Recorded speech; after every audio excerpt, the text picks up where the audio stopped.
Okay, good morning. This is Rabbi Shlomo Furst here at Yeshiva Tsama Nafshi. I'm temporarily substituting for Rabbi Levitt, and we are getting ready for Pesach, learning something about, hopefully a lot, about the Hagaddah and the mitzvah of Sipur Yetzias Mitzrayim, that we have an obligation on the night of Pesach to retell the miracles and wonders that the HaKodesh Baruch Hu did for his people, the Jewish people, when he redeemed us from our slavery in Mitzrayim. Okay, let's maybe begin. Okay. So very from Avani Mayina. Slaves we were. Yeah.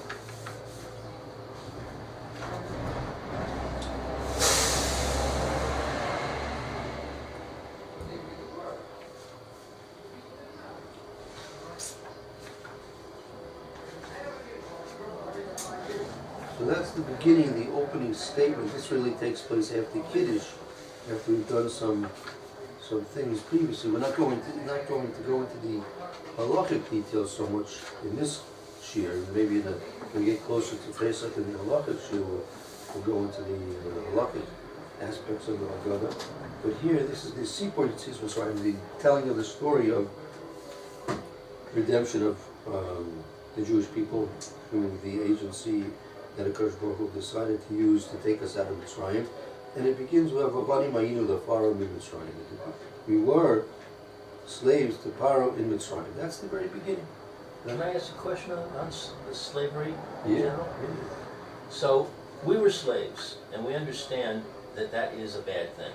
Okay. That we were oppressed, we were mistreated, we didn't like being slaves, and it was a bad thing. Okay. So now I understand that for a Jewish slave, it's a kind of a like when you want somebody to reform, somebody is a criminal, there's something wrong with him, and you want to put him into an environment where he can improve himself and become a proper person. Right. That seems to be the institution of Jewish slavery. Right. But a non-Jewish slave, an Eved Kanani, how do we understand that Hashem sanctions an institution which we understand is evil? How do we understand that? What's the idea behind having a non-Jewish slave doing to somebody what was done to us that we know is a bad thing? Right. Okay. It could be the basis of your question is unfortunately based on the fact that the negative connotations of slavery are based on what was happening, not in accordance to Jewish understanding, how a Jew is supposed to treat his non-Jewish slave. I mean, even a Jew who owns a non-Jewish slave can't abuse him, right? Can't oppress him, right? But you can beat him. If necessary. So if he's misbehaving, to keep him in check, yeah, he can do that. That's true. That's true. But if he's doing his good old job, so there's no reason to do that. Why would you want to do that unless the person's a sadist of some type or another? Why just beat up on him? Well, what is the nature of the idea of having a Canaanite slave? Is it for the benefit of the Canaanite? Oh, no. First of all, it's basically for our benefit. When a person owns a slave, he has responsibilities. He has that. Even though, according to the halacha, the slave can work, and you can tell him he can fend for himself, and you can tell him he can go and get his own food, whatever it means he can to get his own food. Nevertheless, the buying and selling of people. So even though in our society that's been voided, buying and selling of people, primarily because of the abuses that took place, right? But nevertheless, If in the ideal situation that there was buying and selling of people, and people would become slaves to people, owners that respected them in the basic way, right? So then there would be a benefit, right? You have a bed and roof over his head, right? Wouldn't be out having to fend so much for himself amongst the populace, so you can, in theory, you can compare the situation to a slave, an American slave, 300 years ago in America on the plantation in the South, compared to the African savage in the jungles of Africa, right? Who had a better life. Right. I mean, again, I wasn't there. I don't know, but just guessing, as much as the slave. Look, again, a person. What's a slave is just like if a person, not to compare a human being to an animal, but that's not the idea at all. But just like a person owns an animal, he owns an ox, right? So he wants the ox to perform. He wants him to plow, to carry a wagon, right? So he's doing menial labor. So the slave also is doing menial labor. Sometimes a slave could, in fact, not always be menial labor. The Gemara talks about a slave that can string pearls, right? So in fact, he can do a very highly skilled. He's highly skilled, right? And he can actually make a lot of money for the owner, right? Right. So if you buy a slave and he happens to be skilled at stringing pearls, so you can employ him. And you can make a lot of money. Now again, is it fair that if he was a free man, he would be doing it on himself? But again, the way he became into the cycle of slavery, right? Again, he was captured by pirates. Okay, captured by pirates. Right? So now he's on the set. Now the pirates sold him to a guy who buys people, slaves, and the guy who buys people. Right? He puts them on the auction block, and you come, right? And he says, this guy does this. He has a certain value to himself, physically, mentally, with skills, crafts, whatever it might be. And if I have certain needs in my household, right? So I need a person. I need a table. So I'll employ a slave as a table, right? And he'll be there as a full-time tailor for me. Right? So, in one way, it's beneficial that the people who need things they have the means to buy people, so they can employ them. Now, again, how they got into slavery, I'm not saying that's, justified. It's stealing people, kidnapping people, and, robbing them and on the high seas and all these kind of things that, can conjure up in our imaginations. Right. How people got into this situation. That's the way it was.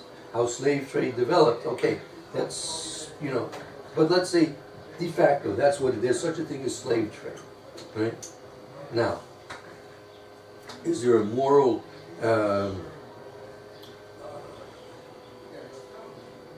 prohibition that I shouldn't be active in buying slaves, right? So maybe yes, maybe no. I don't know. You could argue if no one buys slaves, no one would steal them, right? Right. Right. You could argue that, but you could argue also, well, someone else is going to buy them. Right. Right.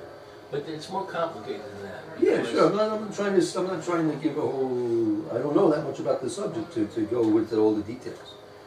Well, a slave, even a non-Jewish slave, becomes a partial Jew. Yes. Because he becomes chayav in the mitzvahs of women. Yes. And if he's freed, then he becomes a full Jew. Mm-hmm. Yeah. I mean, it depends. He can choose not to. We could go through the halakha. There's a halakha about that that explains the different levels of approach to Judaism as a slave. And I even remember hearing a Devar Torah where it talked about the Yafos Toar. Okay. And it said that for these women, this was a path to Judaism. Mm-hmm. That some of the women, it says in the Gemara, I don't remember where, I think maybe, no, I don't want to say, I don't remember where, but it says somewhere in the Gemara that some of these women actually dressed up, you know, when they saw the battle coming to their village or whatever, they actually dressed up and put on their makeup and made themselves attractive because they wanted to be captured by a Jewish soldier and have an opportunity to become Jewish. So you could say, well, one redeeming quality of Canaanite slavery is that it's a path to Judaism. But the contradiction is that it's usher to free a slave. It's to free a Canaanite slave. Okay, well, just to make it right, the way it's explained is they all dressed up, right? Not in order that they should be made attractive in order to become converted to Judaism, but they dressed up. That was part of their strategy of war.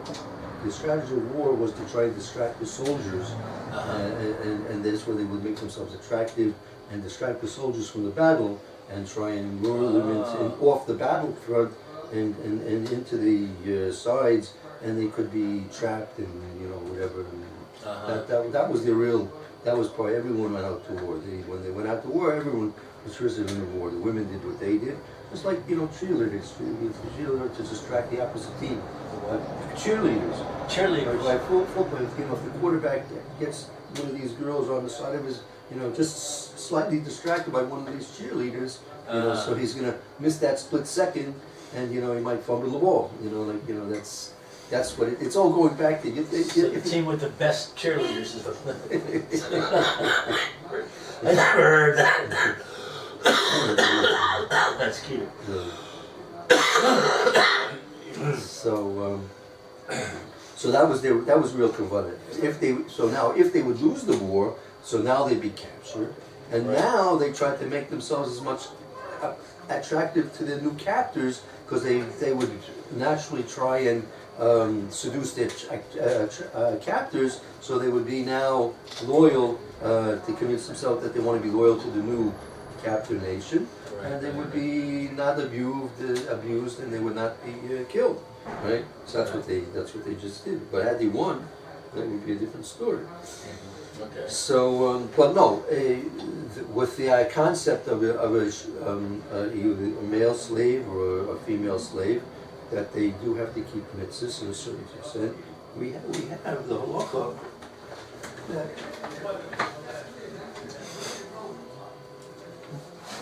again, you really can't force them. Even a shifcha or an eved, a maidservant or a slave, they can't be forced. So they have options.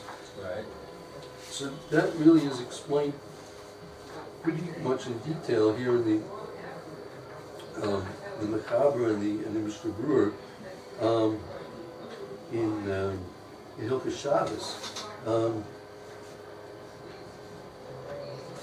Take a look over here. We can just look at it. Just let me get another Mishnah Brewer. We have it here. The Shimon Dalet Shin. Welcome back. I'm happy to be back. Good morning. Very happy. Good, sir. How are you? Baruch Hashem, how are you? Thank God.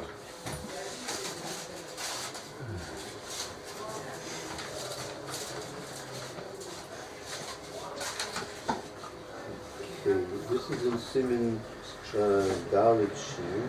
It's reversed. It's really Shin Dalet, but some don't like to say that word that refers to. One of the names of Hashem. No, actually, Shin Dalet is known in English maybe called demon. Right. Shade. Yeah. People don't like to say that word. Yeah, some don't. That's why you could ask her, very reasonably, why is it reversed over here? Siman Dalet Shin, Siman Dalet. So some Now do it's that. Dayash. I don't like that word either. No. No. Sorry. Here. Yeah, the Machaber is going to go through three levels of avdus, of slavery. If you want, you could read the Machaber, and we'll go through it slowly. Okay. Knowledge. Al. Eze.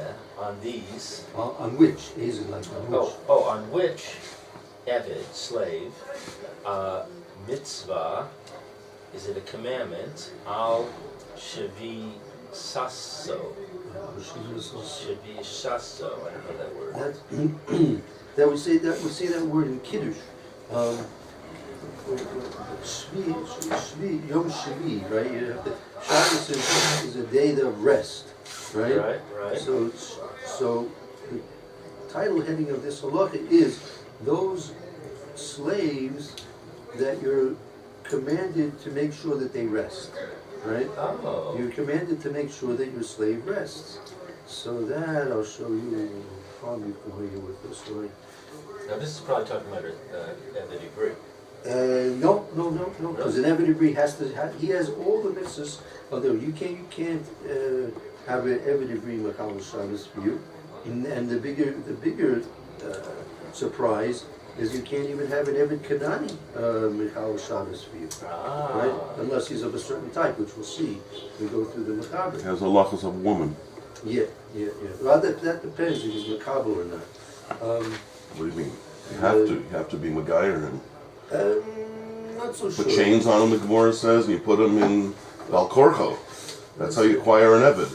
Yeah, well it says... He gets a Chetzi Gerus. Yeah, we can't really here.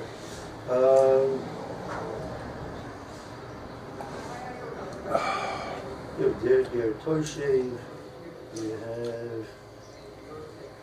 Here, the Mechaber says as follows: Adam mitzvah al shvisis avdoi shemal utoivu l'shem avdos. Adam, a person, meaning a Jew, is commanded on the resting of his slaves, which are at bris milah, and he was toivel. He took him to the mikvah l'shem avdos because of the sake of being an eved. The kibbulav, and he has to mikabel alav mitzvahs hanogas be'eved. He has to mikabel the mitzvahs which eved. Now, in Loma, the Toivel, let's say he wasn't willing to have a bris milah, he wasn't willing to go to the mikveh. Elakibulav shuvas mitzvahs b'nei noyach, haru keger, right? He's like a ger toshiv. Umutlasos malachim b'Shabbos la'atzmo. He can do work for himself on Shabbos, right? Avolo l'rabbo, but he can't do work for the owner, the Jew. V'asur l'kol yisrael, any other Jew is usher to tell that ger toshiv, for the sake of any other Jew. Even if he's not his owner. He's your Eved. And he wasn't Makai, he's not interested in any of this. He doesn't want to go to the mikveh, doesn't want to bris milah, doesn't want to couple any of these mitzvahs. Right? He's a dayan hu kusi goymer. He's like a non-Jew, completely a non-Jew. Dino shavu l'kabel shivur mitzvahs. Right? His din is still equal to that one that is Makabel the 7 mitzvahs. What is this word kusi? Kusi is another name for a non-Jew. So again, the third category is, right, if he was not Makabel any mitzvah, meaning not any mitzvahs b'nei Noah. He wants to do the Zorah. He's interested in doing Shvikas Damim, he's interested in leaving... Doesn't want to keep any. Nothing at all, right? He's a dayan kusi gomer, he's a kusi gomer. Nevertheless, Dino Shavu l'kabel olav shibur mitzvos. His din is that he has to be considered as if he did accept the 7 mitzvahs b'nei Noah. Lefizeh, according to this then, Tzurchi Choyla, if it's for a tzurch of a choyla, person who's sick on Shabbos, Shein bo sakana, but it's not a life-risking situation for the choyla, for the sick person, right? Kaimelan omeli lasos. You can tell him to, right, do a malacha, right? Even though he's your eved, right? He's your eved, but nevertheless, since he was not makabel any mitzvahs, therefore, if he is you can command him right, to Makalo Shabbos for the sake of the HaKodesh is supposed to come. The person was almost in danger of his life. We're talking about Derisa or Derabanan? Even the rice, for the sake of the Choyle, yeah, you can even tell In me. Derisa. So that's something you can't do. No, I can't do it, but since for the sake of the Choyle, you're supposed to come, even a Choyle she'ein bo sakana, meaning he was not an ein bo sakana, there's no sakana, right? Kaimalan omelo any Yehudi, you could do a osa.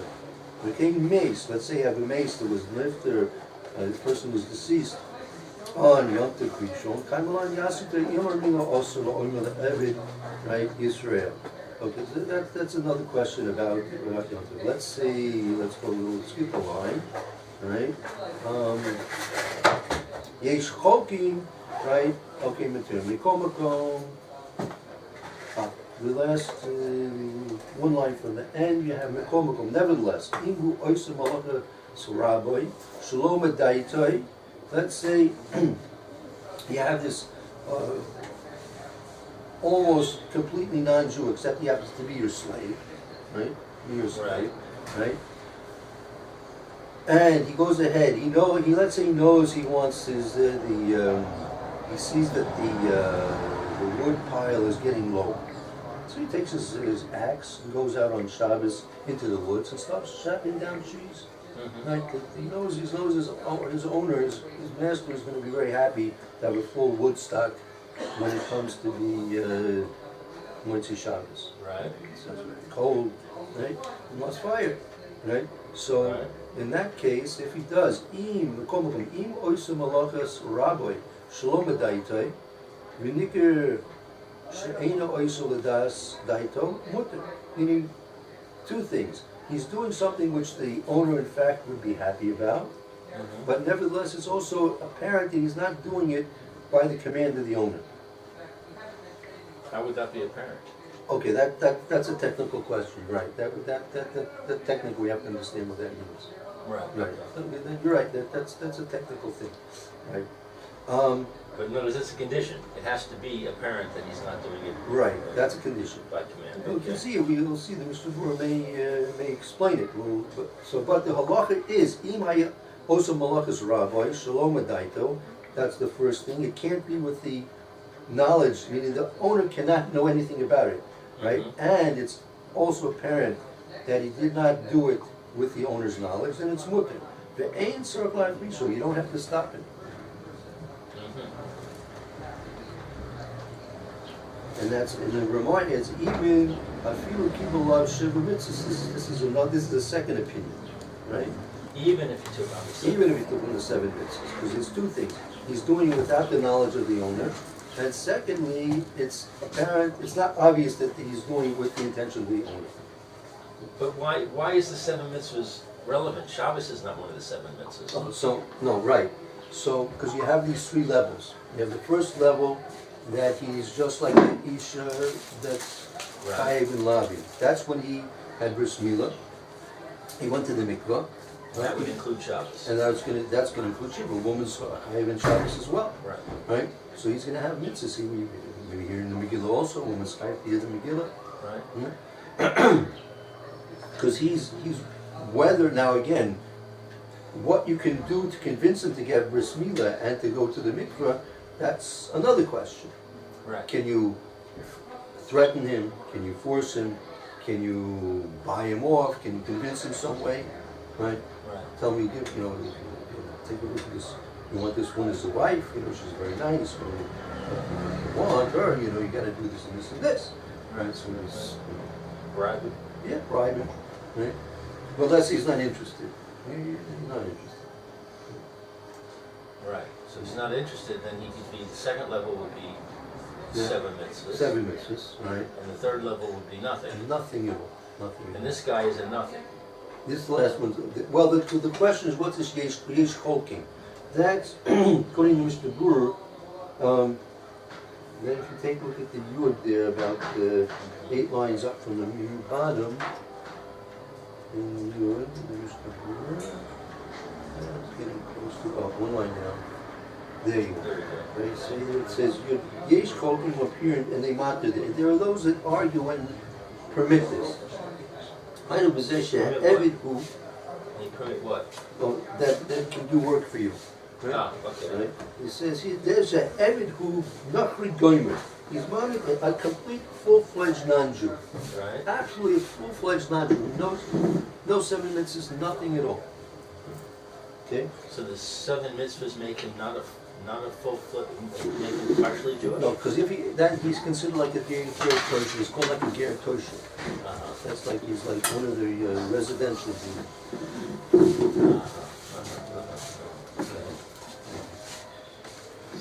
Okay, let's stop here.